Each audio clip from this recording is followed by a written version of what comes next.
ஊழல் வெள்ளை அறிக்கை, நிதிநிலை வெள்ளை அறிக்கை, மகிழ்ச்சி வெள்ளை அறிக்கை என்று பிளாக் அண்ட் ஒயிட் எல்லாத்தையுமே வெளிப்படைத்தன்மை டிரான்ஸ்பரன்சி என்று இந்த ஆட்சியாளர் தாவேகா அரசு வெளிப்படுத்துகிறது என்பது செயலுக்கு எங்களுடைய ஹேட்ஸாம் வாழ்த்துக்கள். ஆனா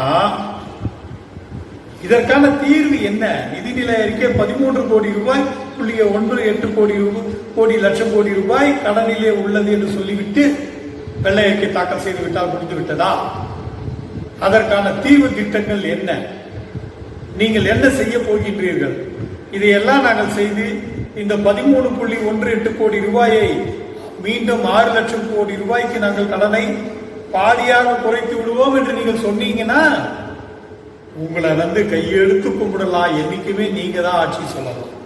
அப்படி இல்லையே, நீங்க போட்டிருக்க திட்டங்கள், நீங்க வாக்குறுதி கொடுத்த வாக்குறுதிகள் நிறைவேற்றினா என்ன ஆகும் நாடு? அது எந்த நிலைக்கு போகும் உங்க நிதிநிலை அறிக்கை என்பதையும் நீங்க சொல்லி இருக்கணும்.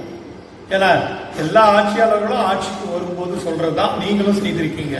திமுகவும் சொல்லிச்சு, நிதிநிலை அறிக்கையை வெளியிட்டார்கள் எப்போ ஆட்சிக்கு வரும்போது.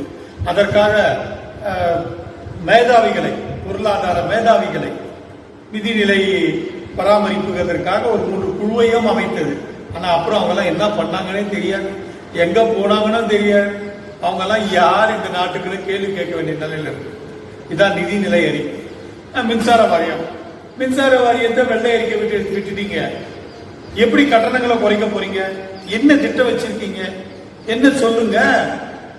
அந்த திட்டத்தை நீங்க சொல்லலன்னா அப்புறம் பிரயோஜனம் என்ன இருக்கு? இருக்கிறத படிச்சுட்டு போறதுக்கு நீங்க யாரு? பெரிய வீராதி வீர சூராதி சூரனா? ஒன்றும் கிடையாது. 354 கோடி ரூபாய்க்கு டிரான்ஸ்பார்மர் ஊழல் நடந்திருக்கு. அதற்கான தீர்வுகளுக்கு என்ன செய்ய போறீங்க? என்னென்ன அதிகாரிகளை மாற்ற போறீங்க? ஜெய ராதாகிருஷ்ணன் அவர்கள் காலகட்டத்தில் ஆர்டிஸ்ட் காணோம். அந்த ஆர்டிஸ்ட் எவன் கொள்ளடிச்சிருக்க முடியும்? எவ்வளவு தைரியமா கொள்ளடிச்சிருக்க முடியும்? அதை சார்ந்தவர்கள் யார்? எவனோ கடைக்கோடி ஊழியனை மட்டும் தண்டிக்கிறது வீராதி வீரம் இல்லை. இதற்கெல்லாம் மூலதனம் காரணம் ஒருத்தன் இருக்கணும் தலையில. அந்த தலையை உடைக்கணும். அப்பதான் கீழே நடக்காது. இதற்கான திட்டங்கள் என்ன? வெளிப்படையா சொல்லுங்க. நாங்கள் வாழ்த்துகிறோம் உங்களை.